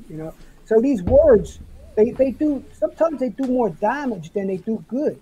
So we're on the same page. I might say I'm spiritual, but I'm with you guys. If you consider yourself atheist, then I'm going to label myself spiritual. You label yourself atheist, but it still can have that little bit of separation, which there is none. I had a guy. Spiritual atheists, for that matter. Yeah. If you don't believe in God and you still believe in spiritual whatever, like, that's you could still be an atheist and be a spiritual atheist. Like, it's the only thing, if the number of gods you believe in is zero, whatever, you're an atheist. Like, you ain't got to call yourself that, but if you don't believe in any gods, you're an atheist. I understand what you're saying, Bobby, with the thing, because we had a guy and he was trying to disprove atheism. And I was trying to tell him, like, you can disprove it. I told him, you don't even have to call me an atheist. I will say forget atheism. I'm against religion. Whether you can disprove whatever, you can do whatever you want to do with those words. I'm against religion. Whether it's true or not, whether you want to label me an atheist or you can say it's illogical, I don't care. When you get done trying to disprove a rejection of a claim, I'm against religion, regardless. Like you said, I'm anti-religion. I don't care if Jesus come back right now. I'm going no. It's no. I'm not worshiping that. I'm not following that. You get no respect. You get no praise. You get no worship. Like you said, I think I'm more anti-religion than I am atheist, because I can reject God all day, but if he come down from the sky, I'm done rejecting that he exists. But I'm going to still be against his teachings, his belief system, and his religion, whether he come down or not. So when you say anti-religion, I'm like, I'm more on that line. And I can say, forget atheism, forget the label. We talking about rejecting these claims and being against this stuff, whether it's crap, whether it exists or not. Yeah. I mean, we circumcising little boys, right? They, the slavery, the genocide, the rape, the murder, the sex. Like, come on, we got to be against this stuff. Who cares? There's so much evidence and proof that we don't even have to defend ourselves. Let them prove it. You can't prove the shit. You can't prove no shit. You think I got to prove anything? I don't have to prove nothing, because you know what? My experience, my lifetime experience, which is my life journey, is enough proof and evidence for me. I got enough common sense to know what the hell's right or wrong. Logical, rational, spiritual, universal, natural law tells me that that bullshit is all fake. Well, and you're not making the claim, so you ain't got to prove nothing. Yeah. You know, you're just living your life, man. Yep. Like, they're claiming that there's the magic guy up in the sky. You're not claiming that. You know, you're just saying, hey, I'm stuck here on this spinning rock, you know, like, I'm stuck here, I got to deal with whatever I got to deal with. But they're making these categories and subcategories of, well, yeah, there's a God, and it's, not only is there a God, but it's my particular God that I like. It's not Muslim God, because fuck him. It's mine. It's white baby Jesus that looks like a young Ted Nugent. He's got blonde hair and blue eyes, and that's the Jesus I believe in. Whenever, if there was a Jesus from that region, he would have been brown-skinned, and, you know, his distance from the equator would have his skin color be darker. Because that's how shit works. You know, now, getting back to Jesus, I believe we're all Jesuses. Every one of us here. If Jesus was real, I believe they hijacked his ass. They hijacked him and stole the shit that he was trying to panel. When he said, I am the way, he was saying, you're the way, you're the way, you're the way, you're the way. It's inside of you. That's what he was saying. But they hijacked his shit because he was talking too much good shit. That's why they crucified him. They didn't crucify him for no other reason. He was just talking the shit that we're talking right now. I mean, that could be, or he could have been the David Koresh of the day. He could have been some doomsday prophet saying, you know, the world's coming to an end, and I'm the way to find, you know, whatever. It could have been that. Like, I don't know. To me, like, just the craziness of the fact that Christians wear a cross around their neck. Like, if that's your boy, if I got killed with baseball bats out in the fucking street, you know, and then I became a prophet, and all my followers were wearing little baseball bats around their fucking necks, and I came back from the fucking dead, and I was like, man, you know that's how I died, right? You know motherfuckers beat me to death with a fucking baseball bat. Well, you know, right? Like, they nailed me to that fucking thing, and, like, you know, that sucked real bad. You know, like, why would they, like, the whole fucking logic to all of it blows my fucking mind. And then there was no sacrifice. If Jesus was real and the whole fucking story was real, there was no sacrifice. He had a bad day at human camp. He had a bad weekend at human camp. He came down here, he got fucked up a little bit for 3 days, and then rose from the dead and flew up to fucking heaven to live with his daddy and sit at the right hand of the throne, or whatever the fuck their little narrative is. It's like, he didn't sacrifice shit. He came down and had a bad weekend. When you sacrifice something, But that was their thing. They thought that they were trying to sell their religion, their brand of religion, to the pagans. And that's where Judaism started to branch off in one aspect of things. But yeah, that's what that was. That was like, okay, what's better than just sacrificing animals and things? Well, a part God. Well, if you get a part God, part man that can sacrifice himself, then that must be worth a lot more than just sacrificing these animals and shit. Well, I can't. You know what? It played perfect. You're preaching to the choir, though, because we all know this shit. Yeah. So Yeah. you know what I mean? By us talking about all that stuff, we don't have to discredit that shit, because that shit is all. I mean, if you're awakened and you know what the hell's going on, you don't have to be convinced of nothing. No, but I find this is for the viewers, though. Back you know, from actually being brainwashed into the bullshit, seeing the outside perspective that I never got to see before. but in the Bible, God, he wanted the humans to sacrifice animals. Okay, if God has perfect knowledge of everything and he knows what's going to happen before it happens, he knew that he was going to sacrifice his son. So that means, like, all you know, I feel like them sacrificing the animals was pointless. All those animals all those burnt offerings were pointless, because in the end, he was gonna send himself / his son to die for our sins anyway. So what was the point of him? What was the point of him requiring animal sacrifice when he knew that he was gonna, send the ultimate sacrifice? It's like he wasted time. Like, well, like to me, like to me, I have a son, right? Mm-hmm. So I wouldn't send my son to go die for shit. I would go. If there's a time for that somebody needs to be sacrificed for some shit, I'm going to leave my son my stuff, and I'm going to go be sacrificed. Mm. There ain't no sending my son to go do shit. And to me, that's a bad father. He derelicted his duty. Like he fucked up. He was a terrible father. So to me, to worship that bullshit, no, man. I don't send my son to go die for me for nothing. I'll go do that. So, like, to me, he's already lost his credibility by trying to sacrifice his kid. Because I have a kid. There's millions and millions and millions of people to think like us. I mean, sometimes people don't realize how many people are like-minded in this sense. Millions. I'm talking. There's so many. It's evolving more and more each year because of this thing here, because of this internet. Oh yeah. So it's growing and growing and growing and growing, and eventually, hopefully, and they're getting bigger and bigger and bigger too.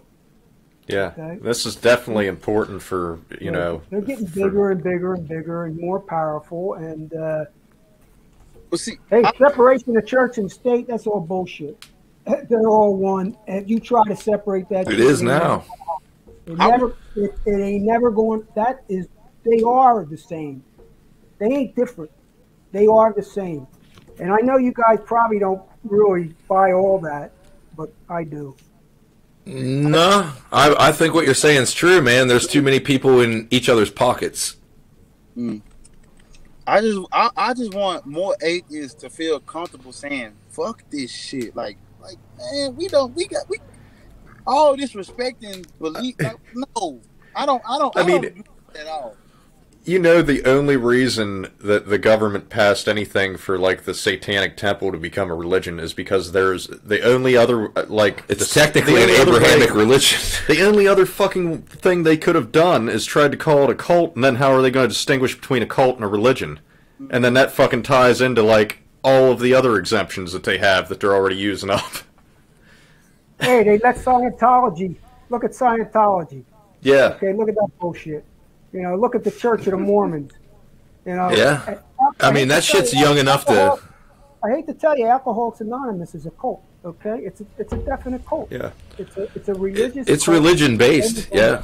12 steps is religion, and they hijack the word spirituality, and they hijack a higher power. Just like the church, higher. Let's see. This is how they I make go you with higher power. I go with higher powers. There's 3 of us here, right? That's a greater force.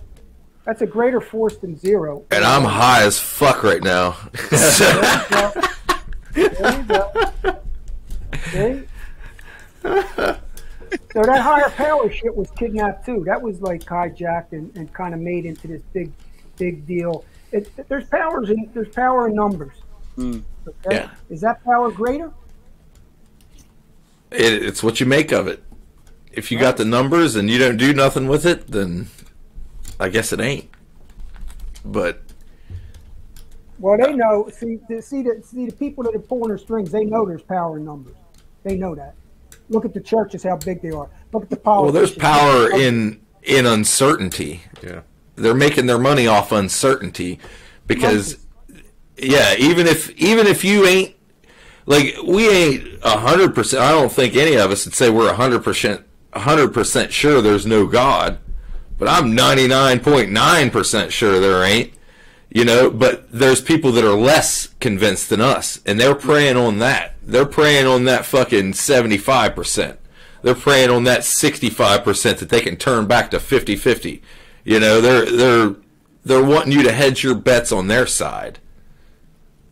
Well, how about if I told you that, let's see, you want to use the word God is misused and abused for centuries, okay? So you know what? I'm God. Yeah. I'm God. Well, that's just So it's are just you. a syllable. So are you. So are you. So are you. So everybody's God. Hey, the whole thing, the whole universe is God. So what? Yeah, Hey, and then that takes the power away from them, though. That whenever you do that, that dissipates all that power that they were pointing right. They were pointing it right there. That God was right there, and He's the Christian God. And He's, once you start telling them, well, fuck, man, there's Muslims out there that use that faith thing that you're using, and they think Allah is the way, the truth, and the light, or whatever the fuck. Well, they don't want to hear. Well, that's blasphemy, and that's bullshit, and you can't do that. But those people. There is no claim that you can't take on faith. Right. You can take any claim on faith, anything. It doesn't matter. You can anything from racism to religion to anything, man. You can just have that faith. Well, I don't know for sure, but I have that faith that my granddaddy's granddaddy told him, and they passed it down to me. And that's the bullshit that we're into, is just this tradition that gets passed down, and nobody wants to call their grandfather a liar, or that, like, I don't know. Go ahead. Believing and faith is not knowing. I know I have a right hand. This is my right hand. It looks like it's my left, but I know I got a right hand. I can believe I got three hands. I can have faith in something. I can believe in something, but that's not knowing. Well, for how much Christians are against masturbation, faith is masturbation. It's just telling yourself that you're right over and over again, and feeling good about yourself because of it. Like, it doesn't question anything. It never bothers to question anything. It only serves to reinforce answers that you've already come up with. And well, that's the cherry picking. See, what happens is they're going to say to us, or say to people, you guys are hurting people because the religions there's so many good people. People are doing so good, and there's so much good in the world because of the religions, and they're so passive. The fact of the matter is they're all zombies and controlled and manipulated. Stephen Fry debated. They can't step outside. Okay, and they got them trained. They're slaves. They're actually slaves to the religion. But they think that what we're saying is bad. No, we're trying to help people, set them free, expand their consciousness. But they're not looking within their own house, because there are hate preachers out there that will preach segregation. To this day, will fucking preach segregation, that you're unevenly yoked if I were to date a black woman, which I have, and which pisses me off. Like, I've experienced racism from both races. For me, a white guy dating a black girl. Like, I've experienced racism from white people, and I've experienced racism from black people. Angry because I'm dating a black girl. And I think it was probably because they wanted to date that black girl. You know what I mean? And it just so happened to be she was into fucking white guys. They were my good luck. But like, whatever.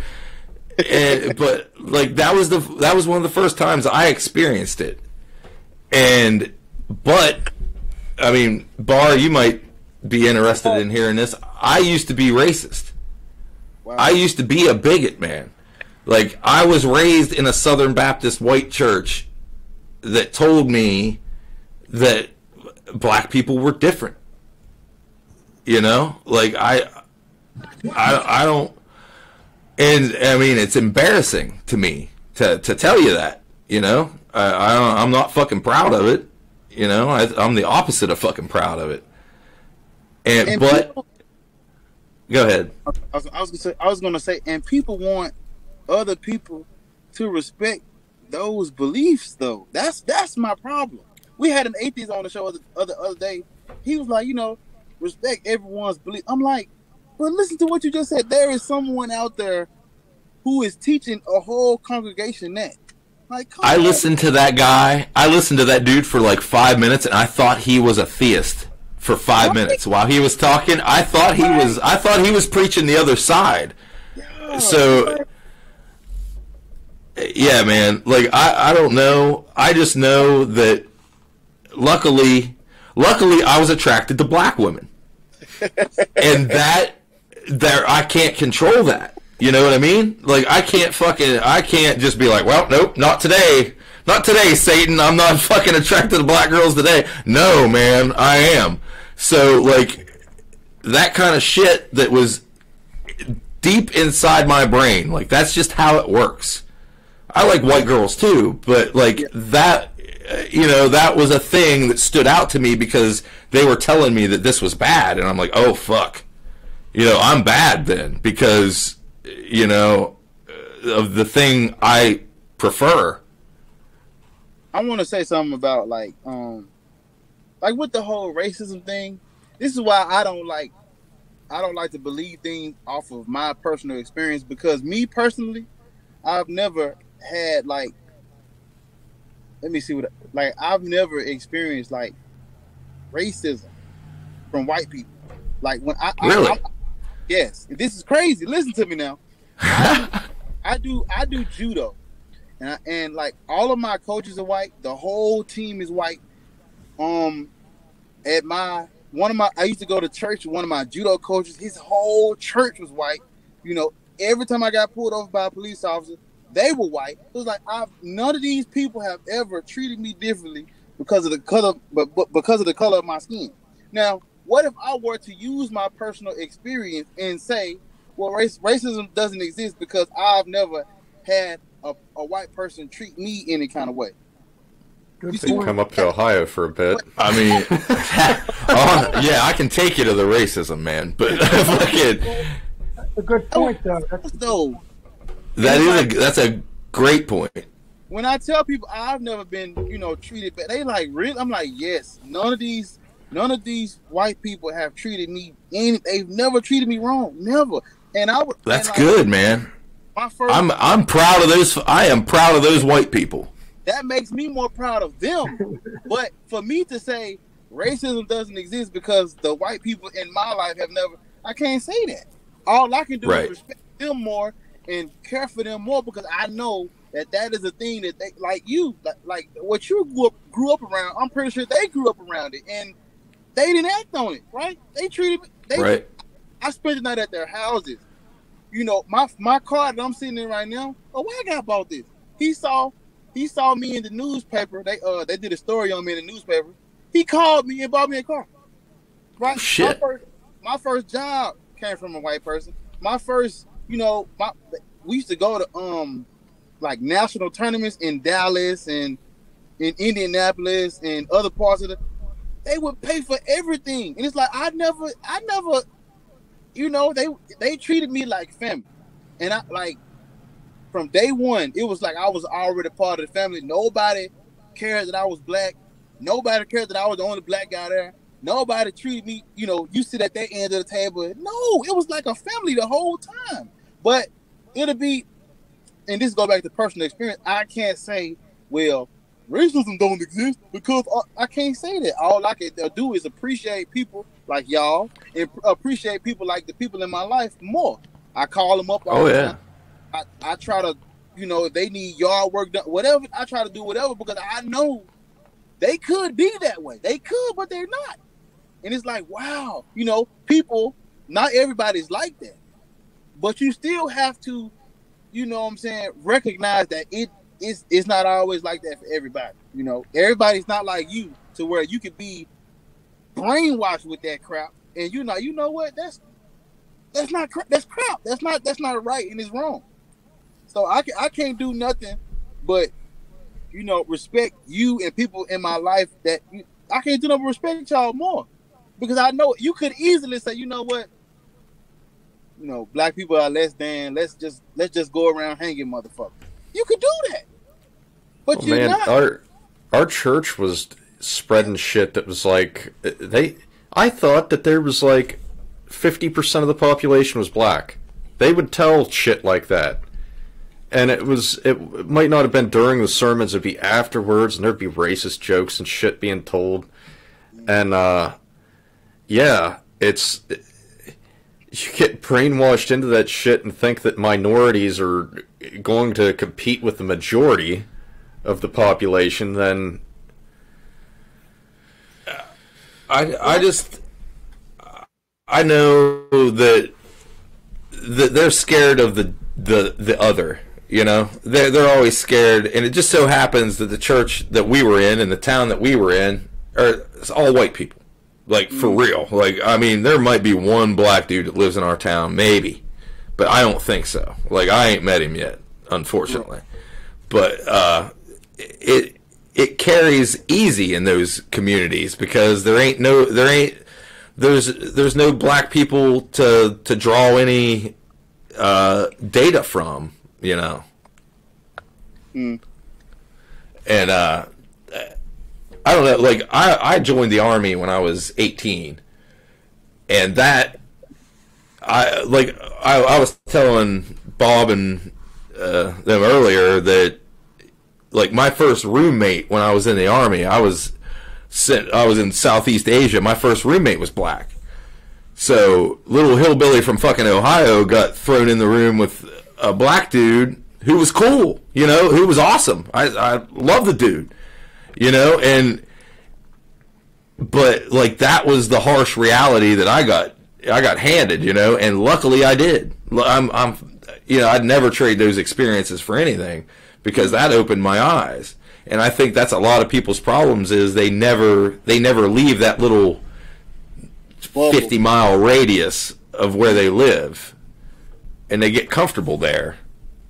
And but like, our preacher, like, they were anti race mixing, I guess you would say. You know, like, they would tell us that, you know, like, no, black people and white people should not be together. And, you know, and they would use Bible verses. They would, like, I forget what it is, but there's something unevenly yoked, some bullshit, some Bible verse that's the line in it, is you're unevenly yoked. And I can remember being told that shit, and they would tell me that, like, oh, well, if you would have a baby with that girl, then the baby's not black or white, and then neither side will accept them. And it's like, there ain't sides. Like, why is there sides? Like, what the fuck are you talking about? Like, that would be your grandson. Like, what the fuck are you talking about? But, like, none of them ever seen that, you know? It's like, but you're telling me that they would be unevenly yoked, but you're telling this to your son. So this would be your fucking grandkid that you're talking about. Wow. And you're telling me that you wouldn't, you know? Like, come on. When I talk about religion, that's my go-to. I like to compare religion to racism. I always do that, and it's like, the way I look at it is, you know, when they tell us to respect everyone's beliefs, I'm like, okay, would you respect the racist beliefs? And they say no. I'm like, well, it's the same thing with religion. When they say, you know, religion, you know, there is some good that has come from religion. I bring up racism. I say, you know, there are people who I've heard say that, you know, slavery was a good thing. You know, if it wasn't for slavery, we wouldn't be here. And it's like, you can't. Even if that is a good thing, you can't. Well, then maybe we shouldn't be here. You know, fuck, man. You can't say that little bit of good outweighs all of that bad, all of that. You cannot say that. And when it comes to religion, you can't say that the little bit. Okay, your religion built a fucking hospital. Now, let's go through history and let's count every head that done got cut off, every throat that done got slit, every child that done got ripped from the mama because they didn't want to believe in your religion. Let's take all those. Let's see how many lives y'all done saved with your Christ Community Center, and let's see how it stack up against all these motherfuckers that done died over, you know, the course of history because of your religion. Not even history, man. What about the mom that comes in that's having birth complication that needs an abortion because she's about to die, and they won't give her that operation because, well, you know, we think that little embryo is a little baby human in there, right? And we can't let you do that. you know, and now mom and baby dies, and you know, all in the name of Jesus. I just don't see how people look at like the good. The good cannot outweigh the bad. If I wrote a book right now, and the first page said, "Love your neighbor," that's the first sentence. The first sentence says, "Love your neighbor," and then right below that, the second sentence is, "Unless they are white, and if they are white, cut their throat, take their kids, rip their kids' heads off, throw the body parts in them." You'll be like, I understand that the first verse said, "Love your neighbor," but we can't even focus on that, and we talk about until we talk about this. Exactly. That's what I'm trying to get you to see about religion. It doesn't matter if it says God gave His only begotten son for us. Right? Exodus 21 is telling you how to treat your slave. I can't even focus on the Proverbs and the Psalms. We got to talk about this. Right? Yeah, and like I said though, like you can't even like to tell me that you gave me your son. Like you're a shitty dad. Like you didn't do nothing to prove to me that you're a shitty dad. And like you shouldn't have been left in charge of that kid. Like that's not even a good verse. That's what I'm saying. No. But I'm pretty sure you can find a verse in the Bible that's just it's good. I'm pretty sure Christians think that's awesome though. I think they think that is the best verse. Right. Somebody. Hey, gentlemen, I'm gonna have to go. I've been here about an hour and 45 minutes. I'm gonna have to grab something to eat. My wife just called me. Listen, I want to get together with you guys again, and I hope to see Rant over there a little bit more on the next podcast. But I'm gonna sign off, and I want to just say, stay healthy, stay safe to everybody. All right. Hey, Bobby, cool. I'm gonna. Thank you so much for coming on. Yeah, you too, man. It was great talking to you. Hey, what you got? I said, Bobby, I live stream I'm live streaming tomorrow night at like 8:30 at my YouTube channel. If you want to come, I mean, I'm pretty sure the fella's gonna be there. If I do live stream, you can come check us out. Well, what time? It's like I'm on the West Coast. I'm on the Pacific time here. I'm California. What time? But it's 8:30. It's gonna be like 8:30 where I'm at, and I'm like Eastern. Am I think. Yeah. So that's cool with me. But send me a link. Okay. Get with the boys, and then send me a link out. Mm-hmm. And so what do you do? Do you Zoom that or go right to YouTube? Well, it's sort of like this. It's sort of like StreamYard. It's like it streams directly to YouTube, and when you go to YouTube, you can just join and comment. It's just like this. It's just like StreamYard.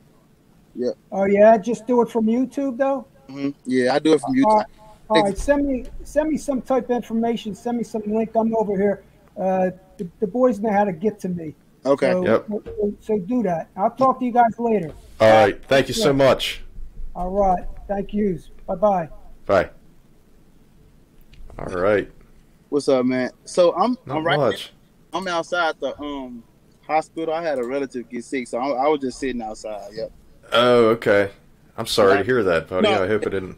It's not nothing, major. It's just a little checkup or whatever. But I was just sitting outside. Okay. Are you gonna be on the stream tomorrow? If you can come, maybe. Let's see. Yeah, it'll be later at night, right? Okay. Everybody enjoy having you on, man. That's good. They was texting me. It's like, is the slew gonna be? I'm like, I don't know. That's awesome. Yeah, but I'm gonna go on the inside, man. Thank you for having me on. All right. Thanks for coming on. Yes, sir. Hey, good talking to you, man. Yes, sir. Is that your brother? Is that Dylan? Yeah. That's him. Yeah, I'm in your comment section sometimes. I saw that.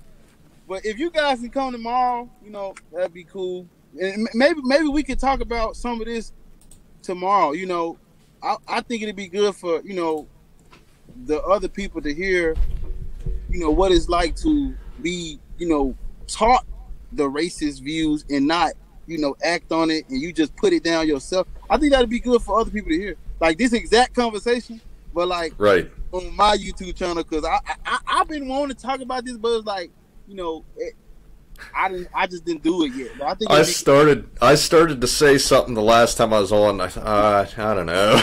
It's one of those touchy. It's a weird thing to bring up, man. Yeah, but we can talk about it though. I want to. Yeah.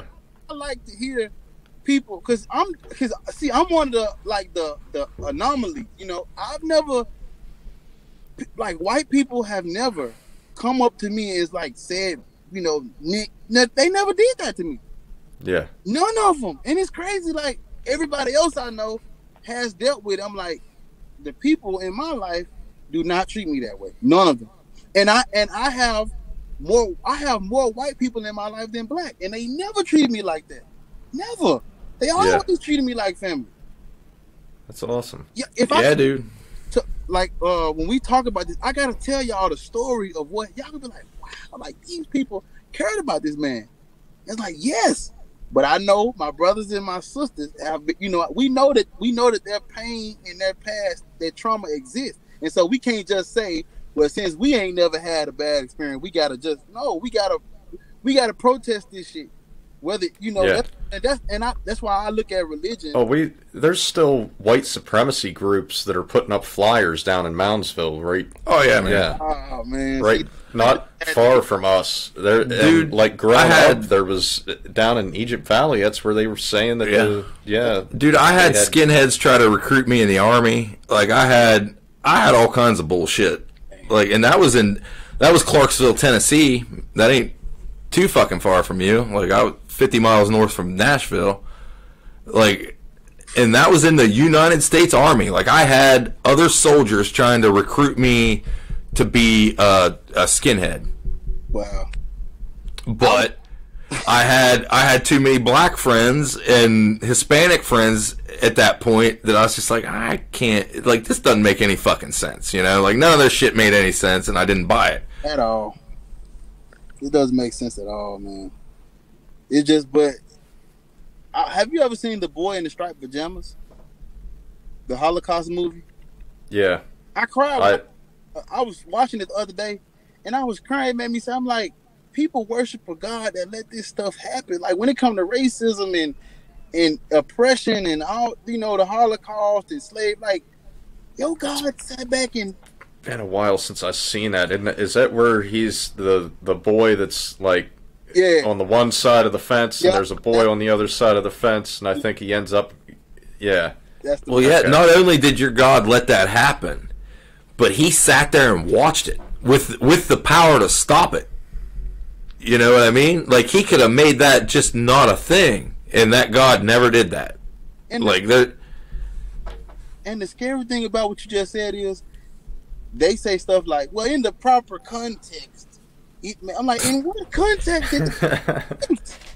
What context is Please, to me. Now, this is the thing, too. They try to attribute things like science to atheism and everything. Well, even if that's, okay, that's our book, that's our holy book or whatever. Tell me how you can twist that motherfucker around to make slavery okay. Tell me how you twist that motherfucker around to do, all the shit they can do with fucking religion. And science is continually improving itself. Right. The Bible is old book. It is set last page, first page. That's it. Like, science, when science gets something wrong, it's happy.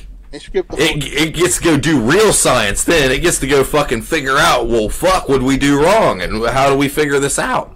But they can never be wrong, Like you said, man, like they won't admit that they could ever even be wrong. Like, my mom told me, because I got into a deep conversation with my mom, like, why she believes this shit. She told me she heard a voice that she deemed to be God. And I'm like, well, how do you know you just weren't stressed out and going crazy? Like, how, if you heard a voice, how do you know? Well, no. It was God. He told me. It could have been a ghost. That's what I was. It could have been. Did he pull on your sheets? I was just about to say that. I was about to tell Denver, did you see the video, man, with the ghost? Yeah, I was watching. Yes, Ghosts are real, my friend. I'm trying to tell you. I don't know. I don't know about that. Ghosts are real, leprechauns are real, and I know the Bible is worth its weight in ghosts. Oh man. But guys, I'm about to go on the inside of the hospital. Thank y'all for having me on. I hope y'all can make it tomorrow to the live stream. I think this is a good conversation, to have in front of everybody, Right, yeah. Lube, Skinny, the 20 or 30 people that be in the I think everybody needs to hear this type of conversation. It's okay. It's not taboo to talk about this. Yeah, man, we're being honest. I'd like to there ain't no hatred, too. nothing like that. Like when black people tell me, about their racist experience, I feel it like I feel it like I was there, even though I can't say, man, I know, all I can say is, man, I get it. I get just as mad as they do, and it'd be wrong for me to say, well, since all the white people I know never treat me wrong, I can relate. I feel it just like they feel it, and I think, hearing, because y'all stay in the part of the state where it's like that's their thing, the whole racist skinhead, white supremacy thing. Ohio, yeah, we're right on the border of West Virginia. Like we're. I think hearing you guys say what you just, I think it'll mean a lot. Cornfield, Xanax, and mayonnaise, I think, is the state's. I like listening to Lude fucking shut people down too. Like, yeah. Lude I love me some Lude Crestfallen, man. Yeah, man. He won't start a YouTube because if he said something about his job, he don't want people to know, he can get into some trouble. So that's why he had to start one. But I think he is a good addition to the show. I didn't. Oh yeah, he's smart, man. To go on with a mask, use an alias and all that. Fuck it. Could have told him that you guys were going live tonight. He probably would have came out. But man, that guy's awesome. I love him. I love you guys too, man. Like hell yeah, man. It's just fun to have different faces, like people from different backgrounds who all feel the same. We are the same. I refer to atheists as we are a team, we are a family. Like this ain't just us disbelieving the guy. Like, no, we care about people, we care about each other, regardless of what we look like, what we sound like, and like you said, the Xanax, mayonnaise, and it don't matter, right? We care about each other. Like I think about, when I think about the live stream and just talking to y'all, I think about that stuff all day. Like, wow, white people, black people, Mexicans, Hispanic, Indian, whatever, everybody, from the UK, everybody getting together and laughing, having a good time. Ain't nobody talking about no skin, because everybody. No, man, we're all humans, man. Like there's a big spectrum of colors. There's white, there's really white here and really brown here, but all in between there. Right. That's where we're all at. We're all in between there somewhere. That's what I'm hoping this podcast will be able to do too, is to be able to step back and look at the bigger picture of things rather than the narrow point of view that everyone tends to get locked into. Well, I'll be honest, man. I was scared to even do anything more than comment on your section because I'm not black. Yeah. Like I don't know. Like I was the whitest fucking thing on that screen. Oh yeah. I don't know. Well, maybe I shouldn't have been put my video on or something. I don't know. Like, this is Black Atheist Rants, and here I am, a white dude in the room talking about shit affecting you guys. Like, No, it's I love it. I love the diversity, just having everybody together. Man. Age, gender, race. We have a I figured if you wanted me to leave, you'd tell me. we had a actual transgender in the comment section. I think.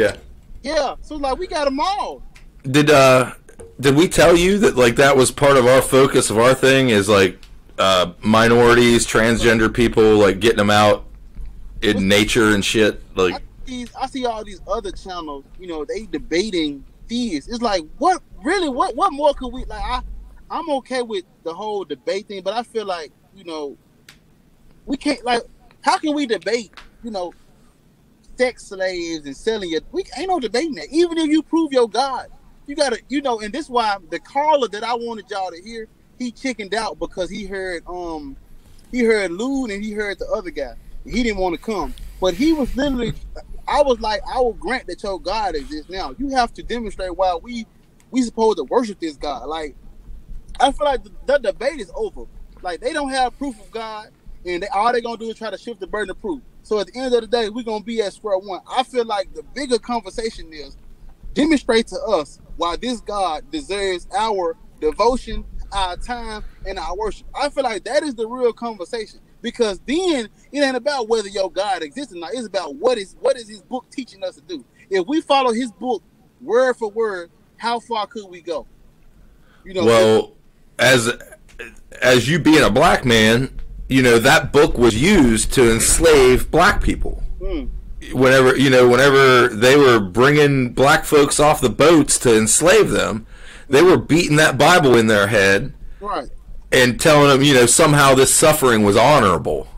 Somehow this beating your fucking master was giving you was honorable. And, that's how Christ suffered, He got beaten, abused on the cross. And look how Christ-like you are getting whipped by this fucking like, come the fuck on, man. Like, and it's sad that, that's that fucking, that, when you're a hostage and you start fucking like loving your hostage taker, that there's a syndrome. I forgot what that's called. Stockholm syndrome. Right, there we go. Yeah, and it's like, I mean, you go ahead. Oh, I mean that's what it was, dude. The slaves of back in the day conformed to the thing that was going to keep them alive longer. They weren't going to get beat so bad if they just listened to what this fucker said and said, oh, okay, Well, pretty soon that got passed down too many generations, and they didn't realize that they were just going through the fucking motions to keep the master from fucking hurting them or hurting their children. Or because, I mean, it wasn't just like you'd get beat. If that motherfucker knew that you could take some pain, well, you know what he'd do? He'd go beat your wife, or he'd go beat your kids, or he'd go he would... Oh, that fucker there is too strong for me to fuck with him by himself. So I'm going to go fuck with something that he can't have control over. And, like, that kind of shit, like, I don't give a fuck. Like, I like to think that it wouldn't have mattered back then, that I would have seen, that me just being me would have been like, nah, fuck this. Like, those black folks are just people. I don't know that I would have, but I like to think that. And that some, because fuck, man, there was abolitionists. There was people up north trying to fucking free slaves. Probably where you would be. Oh. I hope. Luckily, I found an old Civil War photo of one of my relatives, and he fought on the north. Well, see, but we have like 6 more that were on the south. So there's that. Wow. Shit. Well, like, when I think about the whole YouTube channel thing, I feel like, we spend so much time debating the Christians that we never really, talk. Like, on the atheist experience, they prioritize Christian callers. You see what I'm saying? Yeah. But like, if you want to hear a debate or you want to see somebody destroy a theist, just go watch the atheist experience. But like, where are the, of course we got the whole atheist Facebook groups and all that, but I'm like, where is the YouTube channel where the atheists get to crack their jokes and the atheists get to talk to each other and, get to come out the woodworks in the closet? Right. All I see on YouTube is atheists versus theists. Atheists versus, Christians getting destroyed. I done seen enough of that. I want to hear what you guys got to say. I want to hear what people like Lou. I like talking to atheists more than I like talking to Christians because I like to see if we all line up together. That's just me. I like talking to atheists about important shit. Yeah. If I want to talk about gods and shit like that, well, I'll go to the source.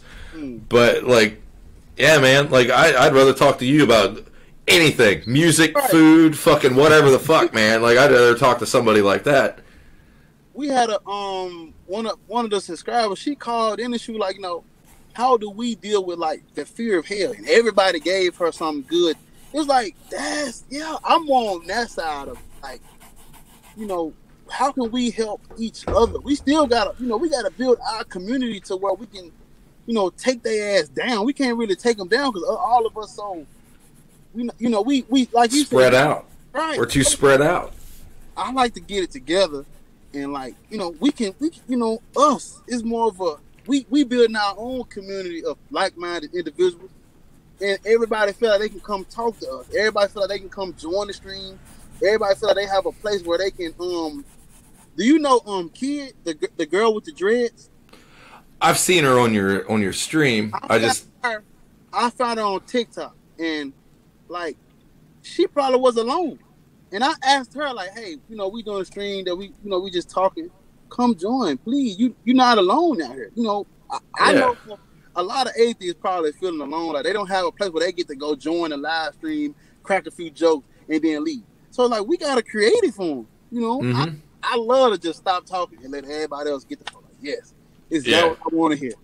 I love us talking to each other. Y'all white, I'm black. They probably, it don't matter. Yeah, I know, man. Like, that's what I like about it. And, like, especially with this area, like, to us, this is a fucking novelty, man. Like, we don't get this. But I'm one to where, like, if I got friends or something, or if I'm looking for somebody to talk to as far as that goes, I want some amount of resistance or some amount of, I don't know, different point of view. Well, I would rather respect that person's opinion, right. Like, I respect your opinion, but, like, some wacko Trump supporting fucking Bible thumper, all that shit's going to be pushed over here, and I'm going to be, oh, what the fuck are they saying? Did they say this because they're racist? Did they say this because they love Jesus? Did they say this because QAnon fucking told them? Did they say, Oh, that's another thing. You had that fucking QAnon guy on that fucking night. Oh man. Oh Jesus! Have you heard anything from that guy? Nah. Because I was counting down to when that fucker would try to get away with saying the N-word.